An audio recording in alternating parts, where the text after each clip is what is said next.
धौलपुर जिले में बजरी बागी बंदूक और बदमाशों का कहर थमने का नाम नहीं ले रहा है।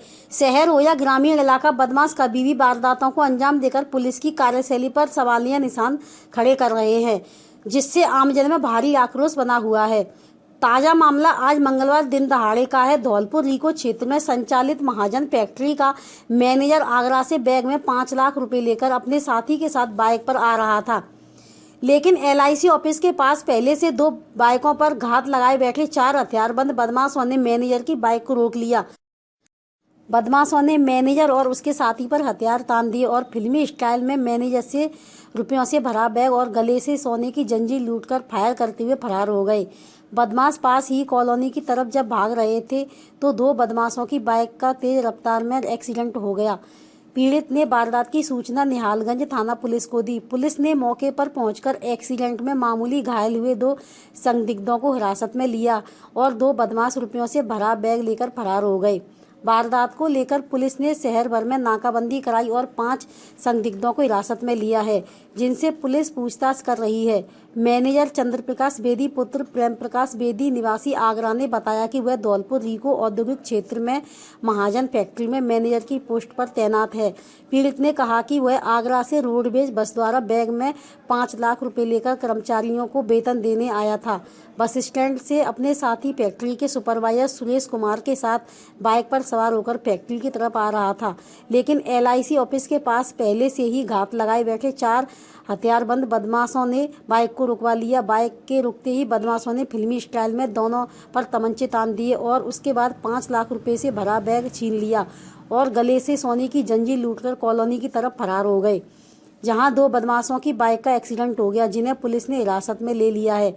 2 बदमाश बैग को लेकर फरार हो गए। घटना से पुलिस प्रशासन में हड़कंप मच गया। पुलिस ने शहर भर में नाकाबंदी कराई। उसके बाद पुलिस ने 5 संदिग्धों को हिरासत में लेकर पूछताछ शुरू कर दी है। बस स्टैंड से रीको स्टेशनरी आ रहा था। मेरे साथ पीछे सुरेश कुमार बैठा हुआ था, जिसके हाथ में थैला लगा हुआ था। मैं मोटरसाइकिल चला रहा था। रीको स्टेशनरी में LIC से आगे जयश्री फैक्ट्री के बिल्कुल सामने 4 लोग पहले से खड़े थे, जो कि मोटरसाइकिल पे थे। उन्होंने आके पूछा क्या है क्योंकि गाड़ी रोकी उन्होंने मेरी और मेरे गले से चैन तोड़ दी उन्होंने। पीछे लड़का बैठा सुरेश कुमार बैठा था, उससे उन्होंने थैला भी छीन लिया। उसको रोकने की कोशिश करी तो कट्टा दिखा रहे थे।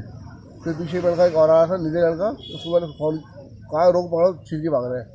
उसने रोकने की कोशिश करी तो उन्होंने फायर कर दिया। फायर करके वो भाग गए तो हमने 100 नंबर पर फ़ोन किया। वहाँ से पुलिस आई। हमने SHO को भी फ़ोन किया, वहाँ से भी जीप आई। दोनों आए, लेकिन मालूम नहीं पड़ा कि वो किधर भाग गए। लेकिन थोड़ी देर मालूम पड़ा कुछ मोटरसाइकिल वाले 4 लड़के कॉलोनी की तरफ भागे थे, जो सामने स्कॉर्पियो खड़ी थी, उससे टकरा गए। मोटरसाइकिल गिर गई। मोटरसाइकिल में से एक आदमी पकड़ा गया और 3 भाग गए पैदल, थैला लेकर गया। वहाँ से मालूम पड़ा था 4 लड़के भागे थे। तो हम आप देखने गए कि वो लड़का वही था जिसने मेरे घर से चैन तोड़ी। फिर पुलिस आ गई तो पुलिस उसको पकड़ के आ गई। बैग में कितने रुपए थे आपके? 5 लाख रुपये। आप सर क्या करते हैं? मैं नौकरी करता महाजन में लेवल में। महाजन लेवल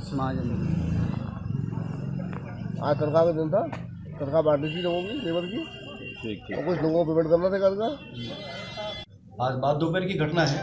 तो एक व्यापारी थे जो अपना आगरा से कोई व्यवसाय करते हैं, संचालित करते हैं। तो यहाँ भी उनको कोई फैक्ट्री में है, तो उनके लेबर वगैरह के लिए पैसे देने के लिए वो जा रहे थे बाइक पर। एक और था साथ में उनके, और उनका कहना है कि 5 लाख रुपए थे मेरे पास और मेरे गले में सोने की चेन थी, जिसको छीन करके और मोटरसाइकिल वाले ले गए। और तत्परता दिखाते हुए पुलिस ने उसको राउंड अप किया है उन लोगों को, और कुछ लोगों की अभी तलाश जारी है और जल्द ही किसी और बड़ी वारदात खुलने की संभावना है। तफ्तीश जारी है। ठीक है। नरेंद्र मोदी सरकार ने बड़ा फैसला लेते हुए गरीब और आर्थिक रूप से कमजोर सवर्णों को सरकारी नौकरियों और उच्च शिक्षा संस्थानों में 10% आरक्षण देने का फैसला लिया है। इस फैसले से लोकसभा चुनावों से पहले मोदी सरकार का बड़ा तोहफा माना जा रहा है। आकर्षण के इस फैसले में 8 लाख से कम वार्षिक आमदनी वाले सवर्णों को आरक्षण का लाभ मिलेगा। इसी तरह 1000 स्क्वायर फीट से छोटे मकान वालों को आरक्षण मिलेगा। सवर्णों को 10% आरक्षण को लेकर आए स्वर्ण समाज के लोगों ने एक पहल एक कदम परिवर्तन की ओर के बैनर तले स्थानीय गांधी पार्क में इकट्ठे हुए और खुशी व्यक्त की। इसके बाद स्वर्ण समाज के लोगों ने प्रधानमंत्री नरेंद्र मोदी का आभार व्यक्त किया और राष्ट्रपिता महात्मा गांधी को फूल मालाएं चढ़ाई। केंद्र सरकार के इस फैसले को लेकर सवर्ण समाज के लोग आज काफ़ी खुश हैं। लोग इस फैसले को सरकार की विशेष उपलब्धि मान रहे हैं। वहीं कुछ लोग इसे चुनावी हथकंडा मान रहे हैं। सवर्ण वर्ग के लोग आरक्षण के इस फैसले पर मोदी को बधाई देते हुए अच्छा कदम बताया। उन्होंने मोदी से मांग की कि जिन जातियों को आरक्षण मिल रहा है उनको आर्थिक आधार पर आरक्षण मिले, तभी कामयाबी मिलेगी। जो सवर्ण समाज को लेकर के 10% आरक्षण का संविधान में संशोधन करने की जो बात कही है, कहीं ना कहीं ये उस संघर्ष की बात है और आज़ादी के बाद ये पहली सरकार होगी जिसने संविधान में सवर्ण समाज को आरक्षण को लेकर के एक समर्थन दिया है और हम सभी लोग इसका स्वागत करते हैं, अभिनंदन करते हैं।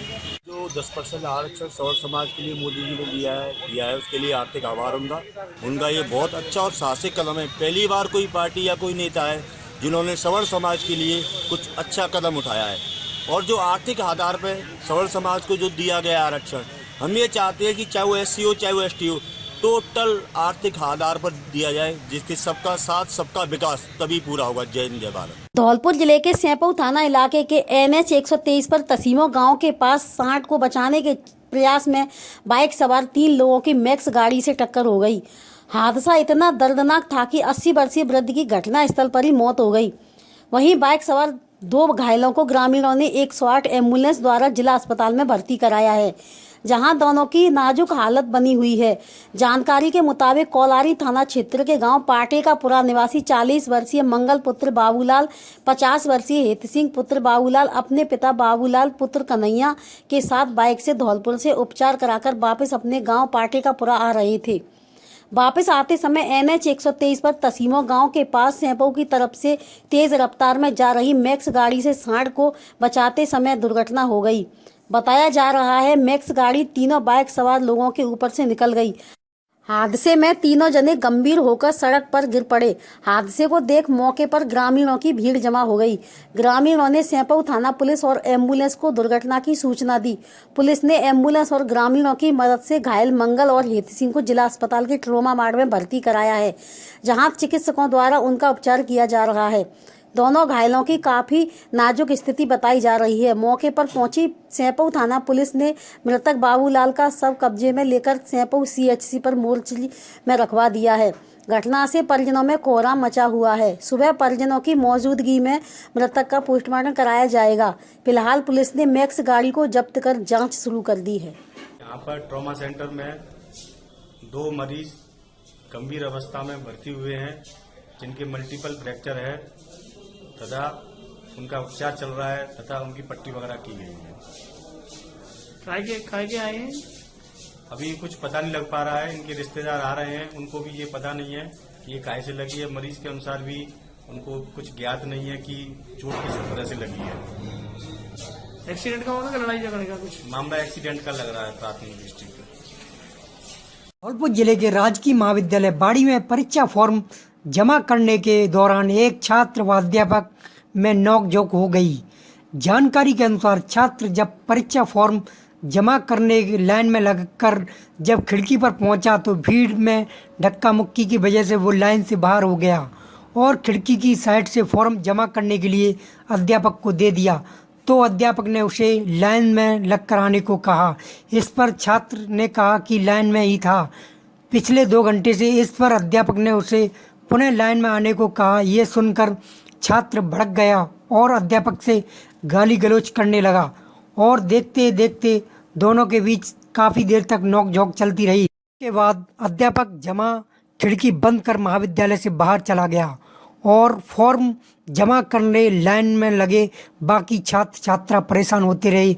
लेकिन करीब 1 घंटे बाद पुलिसकर्मियों के आने के बाद पुनः कार्य चालू हुआ। राष्ट्रीय छात्र संगठन NSUI एवं यूथ कांग्रेस के प्रतिनिधि मंडल ने रायखेड़ा विधायक रोहित वोरा से मिलकर उनको जिले के समस्त राजकीय महाविद्यालयों में रिक्त पड़े हुए व्याख्याताओं के पद को भरने के लिए ज्ञापन सौंपा। विधायक वोरा को सौंपे गए ज्ञापन में बताया कि धौलपुर जिले के समस्त सरकारी महाविद्यालयों में व्याख्याताओं के पद रिक्त पड़े हुए हैं। पिछली सरकार ने बिना किसी तैयारी के नए महाविद्यालय खोल दिए जिनके पास स्वयं की इमारत तक नहीं है, जिससे विद्यार्थियों को काफ़ी असुविधा का सामना करना पड़ रहा है।